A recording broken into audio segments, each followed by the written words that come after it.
Welcome to The Bench, where we ask WA's politicians to take a breather and tell us a bit about themselves.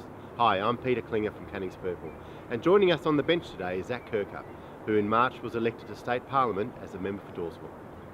Zak, who are you? I'm the youngest member of the Parliamentary Liberal Party, representing the district of Dawesville down in in the Peel region, south of Perth, and very happily elected in the last election. Very happy to have got the opportunity to fulfil my dream of becoming a member of Parliament. Tell us a bit about you and how you started on this journey and before you got into politics, although some people will say you've long harboured ambitions, of course, to enter politics. And that'd be right. I have since I was very, very young wanted to get into political life and certainly to serve the people of Western Australia in Parliament. Initially that was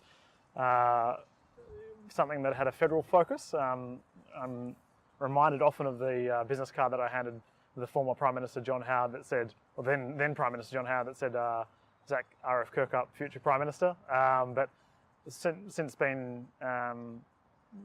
that point in time and where we are today, there's been a whole lot of activity involved in politics, working for senators and members of Parliament, and then Deputy State Director of the Liberal Party, winning a couple of election campaigns, working for Colin Barnett as a policy advisor.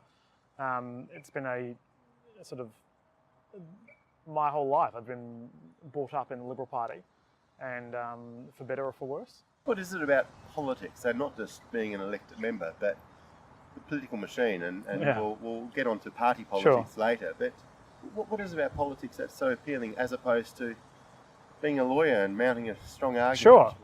I mean, I've always liked the idea of serving. I've always liked the idea of serving people in Western Australia, serving West Australians generally speaking. I mean, that's to me was what Parliament was all about. Parliament is all about. I think any member of Parliament should be about serving the people first, before politics and before themselves. To me, that's the strength of politics, is that you can make such significant improvements in people's lives, often without them even knowing. You know, members of Parliament work their life to get roads upgraded or build a new school or whatever that might be. That massively changes someone's life, community's lives for the better. That's always been the draw card for me, is just how great and how positive an impact you can make on someone's life. You're part of a generation, of course, that by and large is probably not particularly enamoured with politicians. I would suggest not too many of your peer group, your friends from school, or the people you hang around with, your age group, would have pursued a similar career.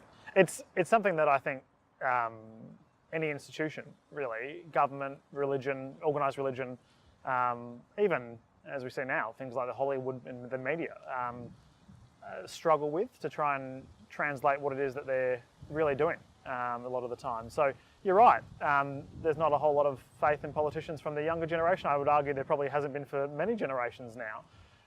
But they are all engaged. That's the very big difference. It's because of social media and things like that now. I think people are more aware than ever before. They can seek out their own news. They can seek out what's going on in their community. It can be very local now compared to what used to be sort of a statewide media coverage that they had to sit down in front of the TV and watch or read in the paper. Now it's young people are more engaged. I still think, young people are far more engaged. Might not be in party politics, but certainly in local issues that they care about.